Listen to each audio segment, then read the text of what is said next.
Shalom, selamat pagi Bapak Ibu dan saudara-saudari terkasih. Sebelum kita memulai segala aktivitas kita di akhir pekan ini, mari kita dengarkan firman Tuhan, kita bersatu di dalam doa. Bapa yang baik, kami bersyukur pada pagi yang indah ini Engkau telah membangunkan kami dari tempat tidur kami masing-masing ya Tuhan. Sebelum kami mulai segala aktivitas kami akan mendengarkan firman-Mu, berkati hati dan pikiran kami, agar kami mampu memahami firman-Mu dalam keadaan yang baik. Inilah doa permohonan kami ya Tuhan yang kami sampaikan hanya di dalam nama anak-Mu, Tuhan Yesus Juru Selamat kami yang hidup. Amin. Bapak Ibu dan saudara-saudari terkasih, firman Tuhan yang menyapa kita pada pagi hari ini terambil dari Ester 9 ayat 22. Saya akan membacakannya bagi kita sekalian, Ester 9 ayat 22. Karena pada hari-hari itulah orang Yahudi mendapat keamanan terhadap musuhnya, dan dalam bulan itulah duka cita mereka berubah menjadi sukacita, dan hari perkabungan menjadi hari gembira. Dan supaya menjadikan hari-hari itu hari perjamuan dan sukacita, dan hari untuk antar mengantar makanan, dan untuk bersedekah kepada orang-orang miskin. Demikian firman Tuhan. Bapak Ibu dan saudara-saudari terkasih, ada seorang kakek yang setiap tahunnya, tepat di tanggal ulang tahun kesembuhannya dari sakit parah bertahun-tahun yang silam, selalu mengadakan syukuran kecil di rumahnya. Ia memasak makanan favoritnya, mengundang tetangganya, dan membagikan sebagian rezekinya kepada yang membutuhkan.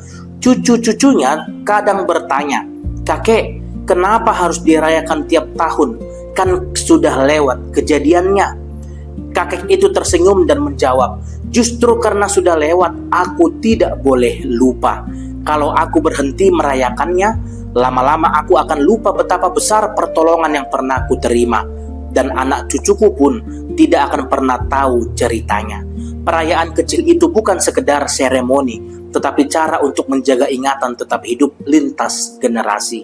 Semangat itulah yang mendasari penetapan Hari Raya Purim dalam kitab Ester.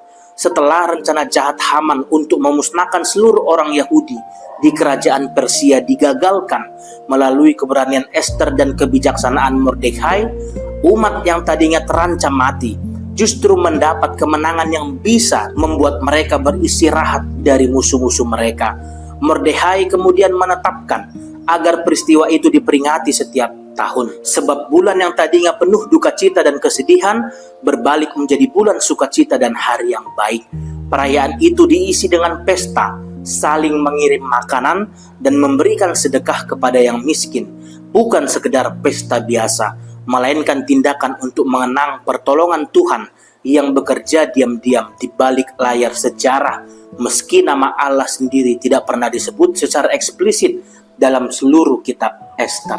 Bapak Ibu dan saudara-saudari terkasih, ada 3 pesan dalam perikop ini. Yang pertama, pertolongan Tuhan sering bekerja melalui cara-cara yang tidak selalu terlihat mencolok, tetapi tetap layak dikenang dan disyukuri.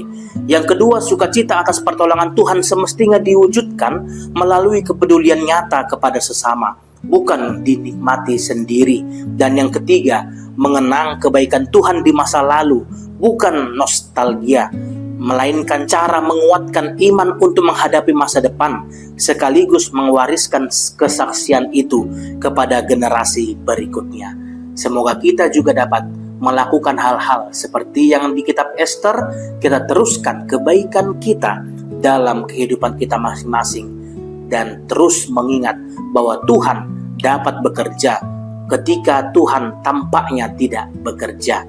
Dia bekerja di balik layar yang mungkin tidak kita sadari. Amin. Kita bersatu di dalam doa. Tuhan Yesus yang baik, pada akhir pekan ini ya Tuhan, kami bersyukur Engkau sudah menemani kami 1 minggu ini ya Tuhan, melakukan segala aktivitas kami dengan baik. Kami sudah mendengarkan firman-Mu ya Tuhan melalui kisah Ester ya Tuhan, di mana mereka terus mengingat kebaikan-Mu ya Tuhan, terus merayakannya, bahkan mereka bersedekah ya Tuhan kepada orang-orang miskin.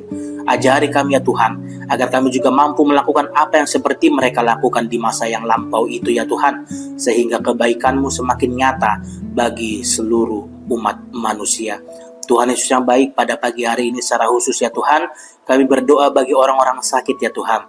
Engkau yang datang melawat mereka ya Tuhan, menyembuhkan sakit penyakit mereka, mengangkat sakit penyakit mereka ya Tuhan, sehingga di kemudian hari, baik itu dalam persekutuan kami, dalam ibadah minggu maupun dalam pertanyaan ya Tuhan, kami dapat berjumpa bersama, berkumpul bersama mereka, bersama-sama memuji dan memuliakan nama-Mu. Tidak lupa kami berdoa ya Tuhan untuk persiapan hari Minggu esok hari ya Tuhan. Engkau yang memberkati hati dan pikiran kami, segenap majelis ya Tuhan, pengkhotbah, sintua, pemain musik ya Tuhan, song leader, multimedia, dan juga jemaat ya Tuhan, agar Engkau yang membuka hati dan pikiran kami masing-masing, kami mampu menyerapi ya Tuhan, dan kami mampu mendengarkan firman-Mu dalam keadaan yang baik, dan dapat kami lakukan dalam kehidupan kami masing-masing. Ampuni segala dosa dan kesalahan kami ya Tuhan, agar kami semakin layak berdiri di hadapan-Mu kelak. Inilah doa dan permohonan kami ya Tuhan yang kami sampaikan hanya di dalam nama Anak-Mu Tuhan Yesus Kristus, Juru Selamat kami yang hidup. Amin. Selamat melanjutkan segala aktivitas kita pada pagi hari ini, Bapak, Ibu, dan saudara-saudari terkasih. Jangan lupa besok kita datang ke gereja kita masing-masing. Kita bersama-sama memuji, mendengarkan firman Tuhan, dan juga bersama-sama merenungkan firman Tuhan. Tuhan Yesus memberkati kita. Shalom.